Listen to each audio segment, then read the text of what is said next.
Olá pessoal, meu nome é Carlos Wagner, sou mediador de História no Polo de São Fidélis e junto do Matheus iremos falar nesta videoaula sobre Renascimento e Reformas Religiosas.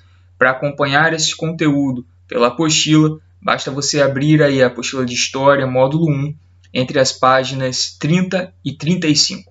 Olá pessoal, como o Carlos já adiantou, chamo-me Matheus Moretti, sou mediador de História do Polo de Campos dos Goitacazes e na aula dessa semana a gente vai conversar um pouquinho sobre Renascimento.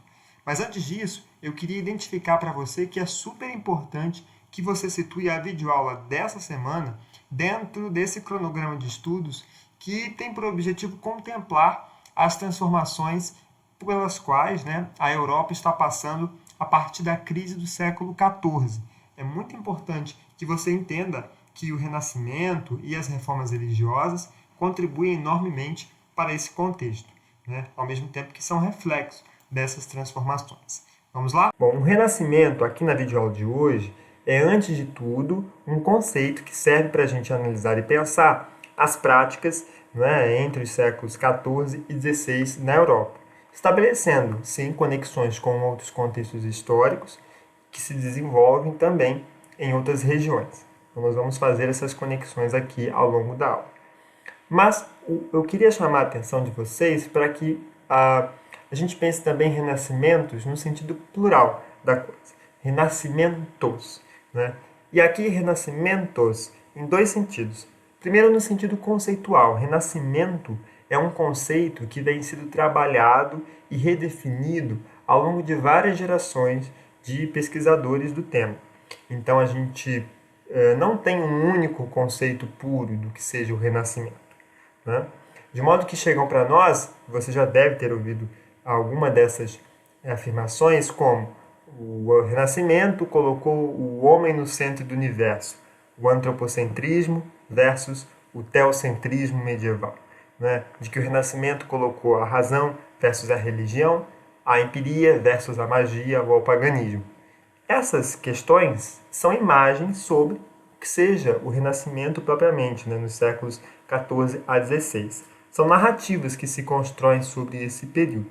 E muitas das vezes elas operam dentro de dicotomias, de que é ruptura ou continuidade. Ou seja, agora se fala em razão e não mais em religião. A gente sabe que a história não é assim. A história é ao mesmo tempo mudanças e permanências. Mas a gente tem que entender que essas dicotomias também, muitas das vezes, projetam sobre o período medieval uma ideia bastante deturpada e preconceituosa. Um exemplo é de que, sendo o Renascimento trabalhado assim como uma época de que o homem está no centro do universo, a afirmação seguinte é de que o Renascimento é um momento de expressão da criatividade humana, como se a Idade Média fosse um período de amarras. Adentrando assim em características gerais do Renascimento, um ponto muito importante para a nossa aula é entender que as práticas culturais, políticas e econômicas que caracterizam ali os séculos XIV a XVI, mas que vêm se desenvolvendo, sobretudo, a partir da importância que as cidades vão assumindo desde o século XII, é que essas práticas devem ser entendidas a partir da afirmação de novas formas de relações sociais que encontram na cidade o seu palco de desenvolvimento e que passam a enxergar nas artes e nas letras um novo modo de entender e definir também as suas realidades. E nesse sentido, é muito importante que a gente entenda que os conhecimentos que estão circulando dentro da própria Europa, entre a Europa e os outros continentes, a partir do comércio do mar Mediterrâneo, a partir das rotas de comércio de longa distância, terrestres, e nos séculos seguintes, a partir também do comércio marítimo entre as colônias, todos esses conhecimentos que estão circulando entre essas áreas, nas cidades, têm o seu encontro produzido. E isso foi fundamental para que várias obras de arte que nós entendemos como representantes, inclusive, desse Renascimento, como nós, inclusive, usamos muito para explicar sobre o Renascimento, essas obras de arte, ou os textos mais famosos produzidos nesse período, só foram possíveis por uma série de fatores que se reuniram nas cidades a partir dessa conexão entre os continentes. E por que eu estou falando sobre isso aqui? Porque, nesse sentido, olhando dessa forma, de um ponto de vista de uma conexão entre as culturas que se estabelece nas cidades, não é? A gente pode abrir mão daquele argumento de que certos artistas e pensadores renascentistas, que são sim importantes, né, mas eles não foram gênios sozinhos. Né? Tudo isso resulta, na verdade, de um quadro histórico muito mais amplo e complexo que nós estamos estudando, inclusive, desde quando nós falamos da expansão do islamismo. Né? Só a gente pensar que uma série, por exemplo, de textos que a Europa não tinha acesso foram trazidos do continente asiático, também do Império Bizantino do Oriente, não é? Para essa região por meio dessas circulações. Não é? Então, as cidades elas se tornam importantíssimas. Nós temos o exemplo da cidade de Florença, não é? E nessas cidades o humanismo é uma questão muito importante para a gente pensar também o Renascimento. Né? E o humanismo ele nada mais é do que justamente essa valorização das artes e também da cultura letrada. Porque humanismo vem de humanista, que por sua vez deriva da palavra Studia Humanitatis, que era um currículo composto pelas disciplinas de gramática, retórica, história, poesia e filosofia. Quer dizer, assim sendo, o humanista era quem se dedicava tanto ao estudo como ao ensino dessas disciplinas e que já estavam presentes nas universidades que surgem na Europa desde o medievo. A cultura humanista, quer dizer, o interesse por esses conhecimentos, pelas artes, né, por essa cultura letrada e artística, ela não interessava só os humanistas que estavam dentro das universidades, né? Também circulava por outros grupos sociais, inclusive grupos sociais que se configuraram ou reconfiguraram desde a crise do século XIV, que foi tema da aula passada. Então, um exemplo muito importante é o próprio Maquiavel. O Maquiavel ele se dedicava, assim, ao estudo de textos como Aristóteles, Cícero, Políbio, Tito Livio, né? Textos importantes que os europeus tornaram canônicos, né? Mas, ao mesmo tempo, ele era um atuante direto na vida política da cidade de Florença. Ele era um chanceler, né? E que, portanto, se relacionava com vários grupos políticos, não só de Florença, mas de todo o restante do continente europeu. Para estes humanistas que atuavam na política, qual era a importância de ter acesso a esses conhecimentos? É porque qual é a principal ferramenta que esses humanistas dispunham, né, enquanto políticos? Né? Era a própria fala. E falar, escrever nesse momento, né, requer justamente que eles estejam ancorados nos conhecimentos fornecidos por gêneros como a história e como a filosofia. É certo que as questões que nós conversamos até aqui estavam presentes na estética do período, seja na pintura, na escultura, nas peças de teatro que estão sendo escritas nesse momento. Né? Novas e velhas técnicas e temáticas são utilizadas para colocar, inclusive, em debate, não é? E representar o que estava na ordem do dia. Consumiam, não é, essas obras renascentistas e elas circulavam por meio de diferentes grupos sociais, não é? E que, inclusive, participavam das reconfigurações políticas nesse momento, entre os comerciantes, entre a sociedade das cortes, entre a população do campo e também a população da cidade. Não é? Aqui, a invenção da imprensa é um elemento importantíssimo, porque ela permite que esses conhecimentos, essas ideias, essas questões circulem ainda mais rápido. Não é? E, embora a imprensa tenha uma importância fenomenal nesse momento, inclusive para o contexto das reformas religiosas, os manuscritos não perdem de forma alguma a sua relevância. Todos participam do debate político. E que serão lidos e interpretados no campo e na cidade a partir das experiências que marcam a existência de cada um desses grupos sociais, da sua, inclusive, relação e circularidade cultural. E é isso, pessoal. Você vai poder aprofundar a discussão sobre Renascimento com o mediador de história do seu polo, e eu deixo vocês agora com o meu amigo Carlos Wagner. Vai lá, Carlos. Isso mesmo, Mateus. Vamos falar agora sobre as reformas religiosas. Como já foi dito aqui, reformas religiosas e renascimento fazem parte de um amplo processo de transformações que a Europa está vivendo no século XVI. Pois bem, mas quando a gente para falar sobre reformas religiosas, isso pode parecer como algo muito afastado do nosso tempo, muito afastado da nossa realidade. Mas te convido a pensar comigo.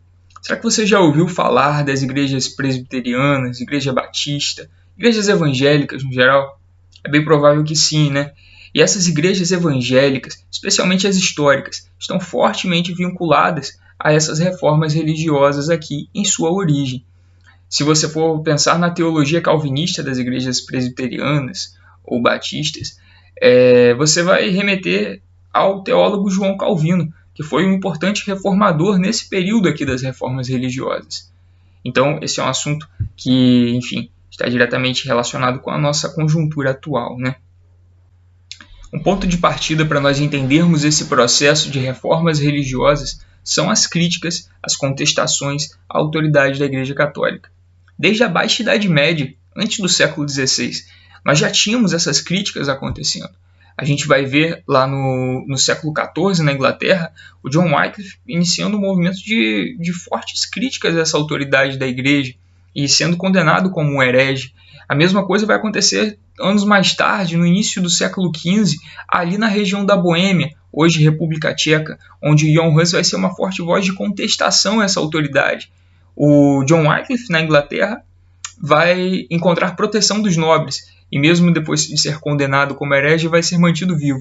Mas o Jan Hus não vai ter essa mesma sorte e vai ser levado à fogueira, condenado à fogueira, à morte, por conta dessas críticas. Mas o que acontece no século XVI, gente, é que essas críticas elas vão se intensificar. E essa intensificação de críticas, a Igreja Católica vai promover uma grande divisão da cristandade. E essas reformas religiosas carregam consigo essa marca, a divisão da cristandade. A Igreja Católica deixa de ser essa hegemonia religiosa ali na Europa Ocidental. E uma consequência direta dessas reformas será o fortalecimento do poder dos reis. E isso acontece especialmente no caso da Inglaterra. Isso é muito claro no caso da Inglaterra, que nós veremos mais à frente. Essas reformas religiosas elas vão acontecer em diversas regiões da Europa, e cada região vai ter suas particularidades. Na região dos Principados Germânicos, nós vamos ter o que ficou conhecido como a Reforma Luterana, onde o monge Martinho Lutero vai ter grande importância, quando em 1517 ele escreve suas 95 teses, que são 95 críticas à Igreja Católica. Dentre essas críticas, nós podemos destacar a crítica à venda de indulgências, que era uma espécie de venda pelo perdão de pecados, uma forma de comprar a salvação. E o Lutero vai dizer que não, que a salvação não vem por obras, mas ela vem exclusivamente pela fé. Logo, as indulgências seriam um desvio da doutrina no catolicismo. E Lutero vai defender também a ideia do sacerdócio de todos os santos, dizendo que todo cristão é um sacerdote, logo deve ter acesso às escrituras, à Bíblia, coisa que não era comum à época. Essa imagem que aparece ao fundo é uma gravura que representa quando Lutero recebe a advertência da Igreja Católica dizendo que ele deveria negar aquelas teses. E o que ele faz é queimar essa advertência, dizendo que não negaria essas teses. E aí o que vai acontecer é que Lutero vai se tornar então um herege, e logo ele passa a correr risco de vida. Nesse contexto, Lutero vai receber apoio da nobreza alemã. Mas o que faria essa nobreza alemã proteger Lutero, proteger esse herege? O que vai fazer essa nobreza, o que pode ser um dos elementos para a gente entender o porquê dessa nobreza apoiar Lutero, é o fato de que 1/3 das terras dos principados germânicos elas pertenciam à Igreja Católica. E afastando o poder dessa Igreja Católica nessa região dos Principados Germânicos seria uma forma dessa nobreza reaver essas terras. Então esse é um fator que pode nos ajudar a entender aí o fato dessa nobreza ter protegido Lutero, e que nos ajuda a entender aí as relações entre essas reformas e a política na região dos Principados Germânicos. Mais ao centro da Europa, na região onde hoje nós temos a Suíça, João Calvino, junto com a sua teologia calvinista, teve um papel central nesse processo de reformas ali. João Calvino tinha em sua teologia, a teologia calvinista, um aspecto muito forte, que era o aspecto da predestinação, a ideia de que a salvação não depende da ação humana, mas que é uma escolha de Deus, Deus que escolheu aqueles que seriam salvos e aqueles que não seriam salvos. O calvinismo, a teologia calvinista, vai ter um papel muito forte na expansão da reforma para além da Alemanha, para outras regiões. E algo muito importante nessa teologia calvinista é a valorização do trabalho. Se a teologia católica ela tinha uma forte ênfase no trabalho como uma maldição legada pelo pecado original, Calvino não. Calvino vai, dentro da sua teologia calvinista, vai ter uma forte valorização do trabalho, com a ideia de que o trabalho dignifica o homem. É daí que surge essa ideia, o que é muito importante, o que vai ser muito bem visto por uma burguesia que está crescendo, que está se tornando cada vez mais poderosa, como uma forma de legitimar de atribuir uma ética às suas práticas comerciais. Na Inglaterra, nós vamos ter aí um caso muito emblemático, que é o caso da Reforma Anglicana, quando no ano de 1534, no ato de supremacia, o rei Henrique VIII irá oficialmente romper com a Igreja Católica, criando a Igreja Anglicana.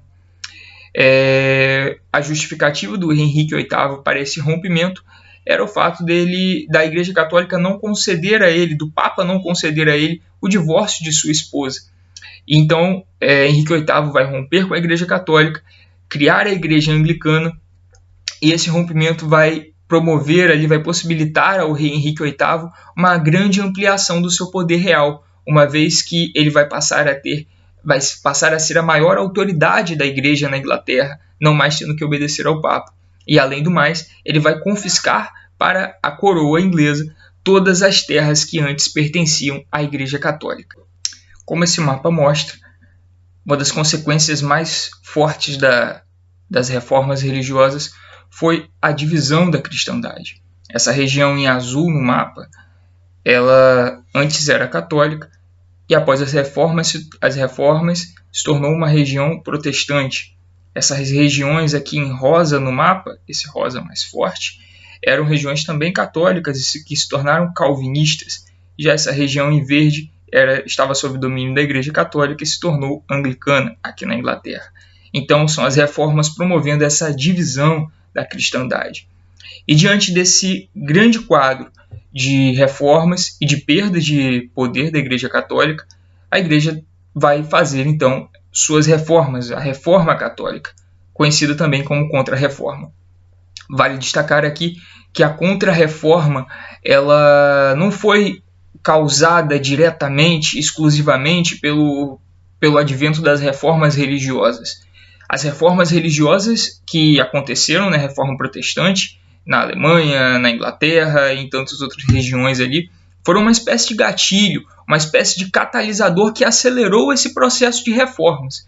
Porém, essas propostas de reformas já haviam, mas vão ser aí o advento das reformas religiosas que vão ser uma espécie de acelerador nesse processo de reforma, de modernização, de transformação na Igreja Católica. Em 1534, nós vamos ter a criação da Companhia de Jesus, com a função de catequizar os indígenas aqui na América, além de ter ali o seu papel de projeto político e também pedagógico, criando escolas e visando a educação. Nós vamos ter em 1542 a decisão do Papa em fortalecer o Tribunal do Santo Ofício, com o objetivo de julgar as heresias e condenar essas heresias. Em 1543 teremos a criação do Index, o índice de livros proibidos pela Igreja Católica, livros considerados heréticos, de que se desviavam da doutrina católica. E entre os anos de 1545 e 1563, nós teremos o Concílio de Trento, esse grande encontro das autoridades ali das lideranças católicas para redefinir as práticas religiosas após essa grande avalanche na Europa de reformas religiosas. Olá, pessoal. Agora, junto aqui com o Matheus, vamos resolver uma questão de vestibular para encerrar essa videoaula. A questão diz o seguinte: leia atentamente o trecho a seguir. Antes de chegar à ilha, o rei Utopos tinha conhecimento de que seus habitantes lutavam continuamente entre si por questões religiosas. De fato, concluiu que seria fácil conquistar a ilha, porque as diferentes seitas estavam demasiadamente ocupadas, lutando umas contra as outras para se oporem às suas forças. Portanto, tão logo conquistou a vitória, decretou que cada um era livre para professar a religião de sua própria escolha, podendo fazer proselitismo por sua fé, desde que fosse de forma racional, discreta e moderada, sem agredir outras crenças. Esse texto é um fragmento do livro Utopia, de Thomas Moros. E aqui a gente tem, então, o enunciado da questão. Publicado em 1516, o clássico Utopia, do inglês Thomas More, ou Thomas Moros, reflete a visão do autor sobre várias questões de sua época.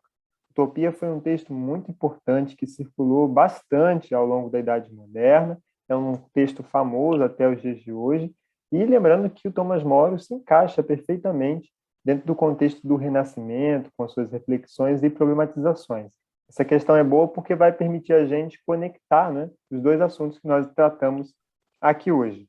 E aí, a pergunta diz, né, quanto às questões religiosas tratadas no excerto acima, o livro é bastante significativo de sua época, por quê?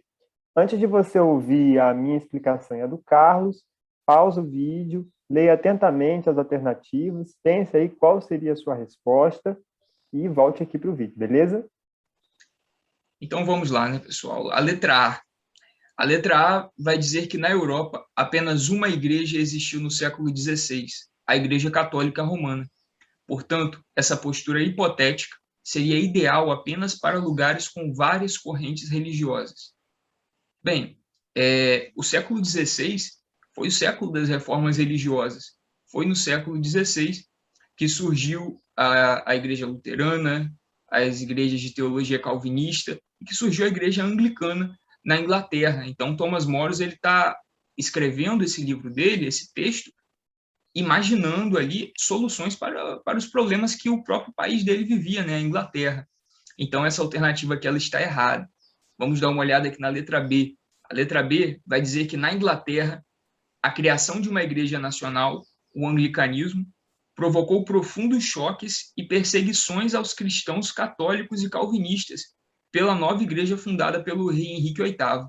Bem, a letra B, ela, de certa forma, diz o contrário da letra A, né? Ela vai mostrar que nesse período que o Thomas More escreveu, né, houve a criação de uma igreja nacional, a igreja anglicana, ou seja, a igreja católica não era mais hegemonia, e essa criação de uma nova igreja provocou profundos choques e perseguição religiosa ali no contexto da Inglaterra.